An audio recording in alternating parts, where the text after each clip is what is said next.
এটার পরে যদি টেম্পারেচারকে আমি পাখির স্ট্যান্ডার্ডে দিয়ে নিয়ে না আসতে পারি, তাহলে আমি কুলিং প্যাড ইউজ করে টেম্পারেচার কমাবো। কিন্তু আমরা যে জোনে বসে আছি, এই জোনটা বর্ষাকালে বিশেষ করে ম্যাক্সিমাম সময় হিউমিডিটি বর্ষা যদি 5 মাস বা 6 মাস ধরি 70% প্লাস তো থাকেই, ইভেন কখনো 75% বা 80% কাছাকাছি চলে যায়। তো কুলিং প্যাড দিয়ে সেই যে আমি টেম্পারেচারটাকে কমাবো, সেই রাস্তাটা প্রায় বন্ধ হয়ে যায়। তো সেটা একটা বড় সমস্যা। আর একটা কি, এয়ার স্পিড। তো এই জিনিসগুলো পরে ডিসকাশনে আসছি। এয়ার কোয়ালিটি, লাইট এবং লিটার, এই জিনিসগুলোকে আমরা কন্ট্রোল করব। তো সেই জায়গার যে ইনপুটস আছে তার কোয়ালিটি এবং তার কন্ট্রোল, তার মেজারমেন্ট যদি ঠিকঠাক করে করতে পারি, তার জন্য স্পেশালি কি ফিড আর জল, এই দুটো জিনিসই তো লাগে।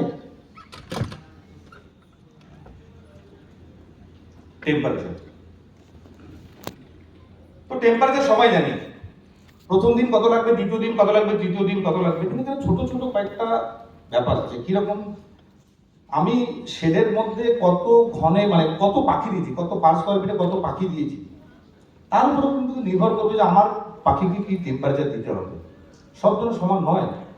বা আমি যে চিক্সটাকে প্লেস করছি সেই চিক্সটাকে ইয়ঙ্গার ফ্লকের চিক্স, মানে ব্রিডারের এজ যদি কম হয় চিক্সের সাইজ ছোট হবে, ব্রিডারের এজ যদি বড় হয় চিক্সের বডি কিন্তু বেশি হবে।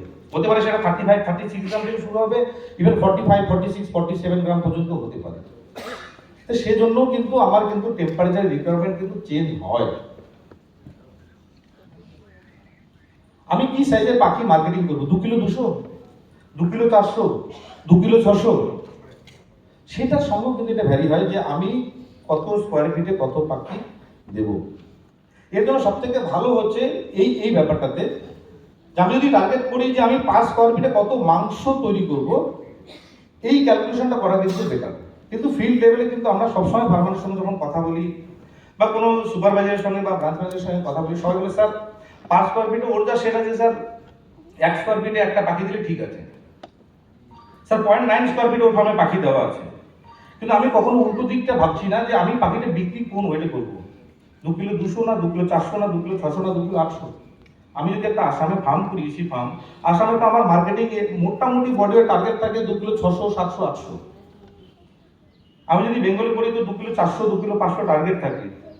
হতে পারে আমি ঝাড়খণ্ডে 2 কিলো 200 টার্গেট রাখছি।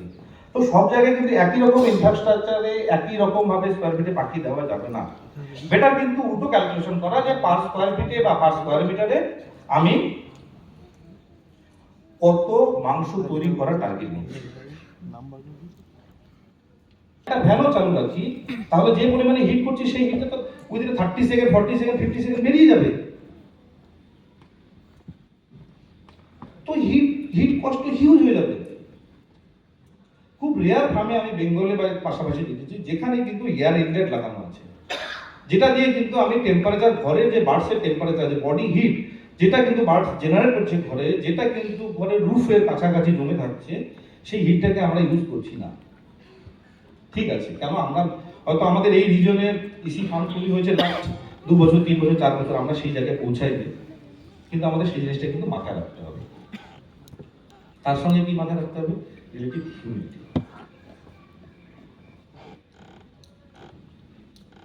ওকে,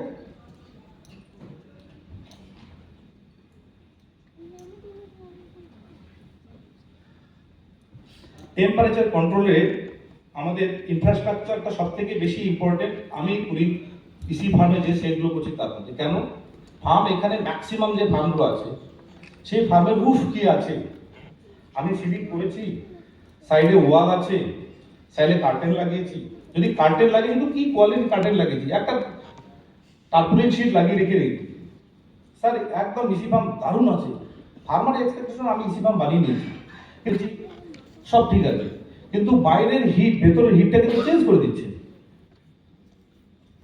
ঠান্ডার সঙ্গে বাইরের ঠান্ডা তো ভিতরে ঢুকে যাচ্ছে শুধু সেই টার্পুলিন শীটকে দিয়ে। কিন্তু এখানে বেশি বুঝতে হবে, আমাকে এরকম লেভেলে ইনসুলেশন করতে হবে। যদি ওয়াল না করি নেক্সট লেভেলে টার্পুলিন শীট লাগালে হবে না। কেন, টার্পুলিন শীটের আর ভ্যালু খুব কম, আর ভ্যালু কম হলে ও তো হিটটাকে আটকাতেই পারবে না, বাইরের ঠান্ডা ভিতরে ঢুকে যাবে, বাইরের গরম ভিতরে ঢুকে যাবে। তো ইনফ্রাস্ট্রাকচার এখানে খুব ইম্পর্টেন্ট। আমি যদি সিলিং করেছি, সিলিং কি মেটেরিয়াল দিয়ে করছি? সিলিং করে দিয়েছি স্যার, কিন্তু যদি লিকেজ থাকে, একটা 6 mm একটা শীট বাবল